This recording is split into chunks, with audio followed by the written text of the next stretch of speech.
According to the White House, Dan. According to the White House went to the Free Press yesterday. You should check your facts before you come on and defend the White House. The White House went to the Free Press and said, we're not accusing him of breaking any laws. So Congressman Dan Crenshaw is coming on TV making wild accusations of law breaking based on a quote that's not from Mahmoud Khalil. Well, they're not wild accusations. It's just referencing the law. They are. Well, hold on. You're wrong, Dan. Mehdi Hasan was a guest on Piers Morgan's show, Piers Morgan Uncensored, to go up against MAGA right-winger Dan Crenshaw and his eye patch. We're going to take a look at these clips from Piers Morgan's show. I have some thoughts on this as well. Let's check it out together. You're not losing allies. America's not losing any allies. We're not losing any allies. We're You're in making denial, them stronger. You're in denial. Well, the British Prime Minister has made it clear in the last few days that the relationship has never been stronger. Met with senior advisors and by the way, all that's happening, all that's happening is that European countries are finally. All right, it was my show. European. I think every viewer can see the two of you. Mehdi, sometimes you forget you're on my show when you do this. If I'm on yours, you can dictate it any way you like. I love it.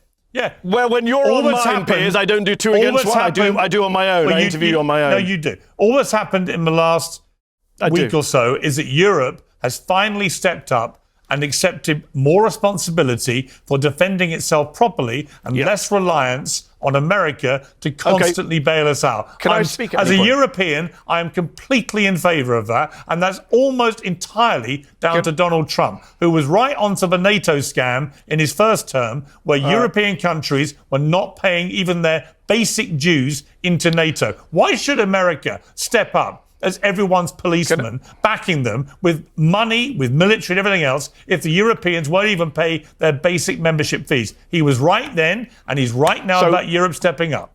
Mehdi. I'm allowed to speak yet? You may speak. Can I respond? Thank you very much. It's funny because I said to your producer before, here's going to be neutral. He said, yes, very neutral. I am neutral. Two people shouting at me every time I speak. I am neutral. Yeah, okay, if you say so. I think the viewers can see that two people are shouting at me every time I speak. So, yeah, I think it's clear that two people are shouting at me every time I try and speak. You made a big statement about interrupting, so we're just calling you out when you interrupt everybody. Mehdi, let me know when I can speak, boys. I'll try. Let's see. You're being a baby. You're being a baby. On the front, there you go. There you go. There's another interruption. Another interruption from Dan. Hey, Dan, I'm not a baby. I'm happy to be here on my own. You need to be handheld by Piers. That's fine. Look, my point here about Russia is very simple. Dan Crenshaw. My point about Russia. Are you even aware of his military career? So far, three interruptions. Let's keep going. This is one of the things that I love about Piers Morgan is that he constantly crows about how he's neutral, he's not a right-winger, blah, blah, blah. And all he does is simp for Trump and give the right-wingers on the show the benefit of the doubt while he talks over anybody who's the Democrat or on the left. Let's see. Everyone's watching. Everyone is watching to see that I cannot make one point about Russia. Why don't you just speak? Let me start a fourth time. Let me start a fourth time and see if you both could actually let me speak. You haven't started anything. If you both shut up, maybe all you do is insult us. Say something. Anything. Hey, I love the Morgan Crenshaw dream team. No, it's not two against one at all. All right, so let me start for a fourth time. Very silly. Russia thinks Trump is. Oh wow. Okay, fifth time. Russia has openly said that Trump is aligned with our vision, right? Russians are the ones saying they love Trump. The Russian media loves Trump. The Mueller report made it very clear that Putin always wanted Trump to win and in both elections. So let's not get lost in Trump. Trump called Putin a genius for invading Ukraine in 2022. And yes, the invasion happened on Biden's watch, but Zelensky himself will tell you, you've both met Zelensky, I haven't, he'll tell you that thanks to Joe Biden, Russia wasn't able to completely destroy and wipe out Ukraine in a matter of months or weeks, as some people thought he would, including American generals wrongly. So it's absurd to say Joe Biden didn't support Ukraine for the last few years. Of course he did. And yes, we all want peace, but I don't trust Trump. If I'm wrong, I'll come back on this show and I'll say to you all, you guys were right. Trump got peace in Russia and Ukraine, and it sustained, and it was a durable, real peace. And I will come back in a year or 2 years. And I will say now, Trump will deliver peace in Ukraine. So we'll see. We'll have the same three of us. Okay, good. Okay, and let me finish the point that I've been waiting. Can I just finish the one point I waited 5 minutes for? Yes. Why don't you make it? Well, I do have a disagreement because Because actually, I do think Western allies are reassessing their view of the US. And I think it's absurd to say Europe did. I'm so fed up with this propaganda, Piers, that you as a European are pushing about. The Europeans spent, if you include support for refugees, Europeans spent $300 billion on Ukraine. Even if you just do military and humanitarian aid, as Dan himself has accepted, it's equal, right? If you throw in refugee support, they spent billions. This is absurd. And what's the territorial size of Europe against America? The biggest population? Ukraine. Sorry. What's the population of Europe compared to America? What? I don't know off the top of my head. You don't know? Why don't you go away and work out that Europe is many, many times the size of the United States, both geographically and in population. And yet you think they should be parity. So what are you saying then? Tear up the transatlantic alliance? They should be parity, should they? No, but hold on.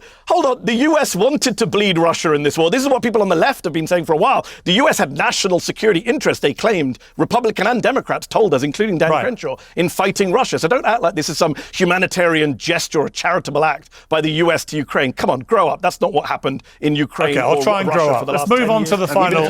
Before they get into the next topic, I just wanted to say, Piers Morgan is here and Dan Crenshaw is saying, oh, we're not losing our allies. Look at what's going on with Canada. We're in this trade war with Canada, and we're also having, there's been multiple stories this week of Canadians, even people with dual citizenship, Canadians who live in the United States and have businesses in the United States, who have gone back to Canada for vacation or to see family or whatever, come into the United States and been detained by ICE. There's an ongoing story right now with a woman who was in one of the American Pie movies and now has a business in Los Angeles. She's Canadian.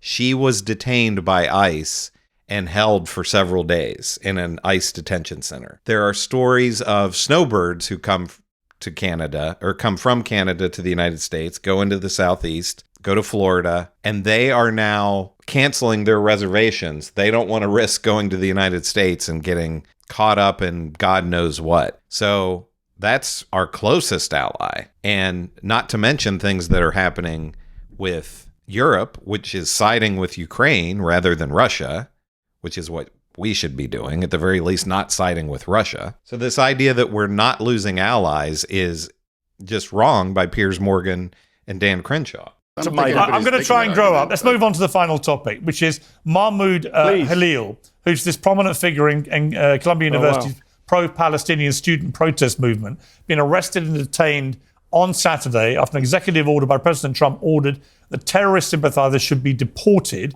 Now, Halil is married to an American, but is in the US on a green card, and there is actual legal activity still ongoing, so we'll have to see how that all plays out. Trump wrote on Truth Social, we know there are more students at Columbia and other universities across the country who've engaged in pro-terrorist, anti-Semitic, anti-American activity, and the Trump administration will not tolerate it. Mehdi, your response? Yeah, so to go back to the start of the show, and Dan talked about Trump derangement syndrome. Many people have accused me of Trump derangement syndrome because I've been warning about, as you know, on this show with you, Piers, you and I have argued about Trump fascism, Trump autocracy, authoritarianism, racism. I've been super worried about what Donald Trump might be. But even I was shocked by this. I thought they would go after student visas, students, the low-hanging fruit. I would have objected to that, but there would have been at least some argument there. To go after a lawful permanent resident in this way, no accusation of a crime, no charge of a crime, the way they did it was horrific. Then Trump comes out with weaponizing Judaism and Hebrew with Shalom Mahmoud, again, accusing him of no crime, saying he's anti-Semitic and anti-American, very McCarthyite phrase. What does anti-American mean? Donald Trump, many would argue, is very anti-American. So it's a very, very scary moment we're in. Those of us who believe in the rule of law, who support immigrant rights. There are more green card holders in the US than undocumented immigrants, 14 million, who are now, I know many of them who are living in fear now about what they, what's going to happen to them. Did they say something or do something that Trump doesn't like? I do find it ironic that the Republican Party, which obsessed for years over threats to free speech, over social media censorship, over COVID lockdowns, over the government coming for your guns, black helicopters in the skies, now seem to be totally fine with armed federal agents from the United States government turning up unannounced at the home of a US citizen who is 8 months pregnant to detain without charge her lawful permanent resident husband and then disappear him simply because the President of the United States doesn't agree with his political views or the content of his speech. If that is not fascism, I don't know what is. Okay, Dan, your response. I'll help you out. So let's read what Khalil's statements actually were. quote, "We are Westerners fighting for the total eradication of Western civilization. Our intifada is an internationalist one. We are fighting for nothing less than the liberation of all people." So this is an incitement to violence, very clearly so. If you're looking, that's a statement from a group he was part of. Yeah. So okay. So here's the law. You're right. Sorry. That is correct.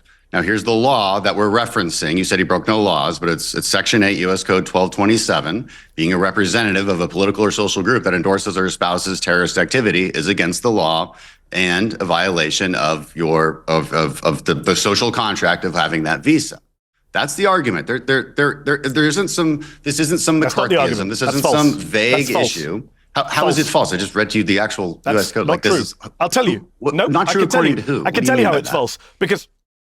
According to the White House, Dan, according to the White House went to the Free Press yesterday. You should check your facts before you come on and defend the White House. The White House went to the Free Press and said, we're not accusing him of breaking any laws. So Congressman Dan Crenshaw is coming on TV making wild accusations of law breaking based on a quote that's not from Mahmoud Khalil. Well, they're not wild accusations. It's just referencing the law. They are. Well, hold on. Hold on, you're wrong, Dan. First, accept that you're wrong. The White House said to the Free Press, Barry Weiss's right-wing Free Press, this week, we are not accusing him of breaking any laws. In fact, if you want to understand the laws, you need to look at the Immigration National Act of 1952. They're actually taking him into deportation proceedings under Section 237A4CI, which allows Marco Rubio, the Secretary of State, to personally deport a migrant because he believes that migrant's presence has serious potential adverse consequences for U.S. foreign policy. That is the obscure act, which, by the way, was designed for Eastern European Jews to get rid of them because they were deemed to be communists in the 1950s. That is what Rubio is using to get rid of a lawful permanent resident. Now, whether that's legal or not, Trump's late sister, Judge Marion Trump Barry, said it was a violation of the First Amendment. We'll see if the Supreme Court gets involved. But the idea that we should live in a country where Marco Rubio or Antony Blinken can remove a green card holder because he doesn't like his views and they're against U.S. foreign policy, some nebulous aim, that's outrageous. And there was a time when the Republican Party would have been against that. Thank you for making the argument stronger. Today, you've added to my argument, and I appreciate that. So perhaps you should be defending the Trump administration instead of me. I'm pointing out to you that he hasn't broken any laws. He hasn't committed any criminal violence. He hasn't broken any laws. He hasn't broken any laws. That law, which Rubio is saying. Dan, let me explain it to you again. That law gives Rubio the power to do it. That doesn't mean Mahmoud Khalil has broken any laws. And I gave you another law, and I referenced another law. And you're wrong. And you're wrong. The White House disowned you, Dan. And the White House disowned you. The White House said we're not accusing him of law breaking. Your White House, Dan. It's embarrassing for you because the White House disowned you, and you don't know that. You just quoted. I'm going to stop here because they're just talking over each other. But what Mehdi Hasan says about Republicans used to claim to be for freedom of speech, and they still talk about this all the time, is a really good point. They don't really believe in freedom of speech. They want freedom of speech for themselves. They want to be able to say offensive things and not have any kind of repercussions or anybody get upset with them about that. But they don't want freedom of speech for green card holders. They don't want freedom of speech for Muslims. So the whole freedom of speech argument, I agree with Mehdi Hasan, but when Republicans talk about it, they're completely disingenuous. They don't really believe in freedom of speech. They don't believe in protest, the right to protest. They were against everything that happened with Black Lives Matter, even, the lawful aspects of Black Lives Matter when people were peacefully protesting. They always just want to bring up buildings being burned and that kind of thing as if everybody involved in Black Lives Matter was doing that, which of course is false. But they don't want people to be able to hold signs and picket except for the January 6th people. That was a peaceful, wasn't even a protest. That was a guided tour of the Capitol building, according to them. So they don't believe in protest. These people, if they had been around during the Boston Tea Party, they would have labeled the people who dumped the tea into the harbor as terrorists. They would have been on the side of the king. Somebody like Dan Crenshaw with his eye patch. Let me know what you think about this in the comments. Do you agree with Mehdi Hasan? Do you agree with Dan Crenshaw? Do you agree with Piers Morgan? Let me know what you think. Make sure to give me a like and subscribe. This is Chris on Culture, and I will see you in the next video.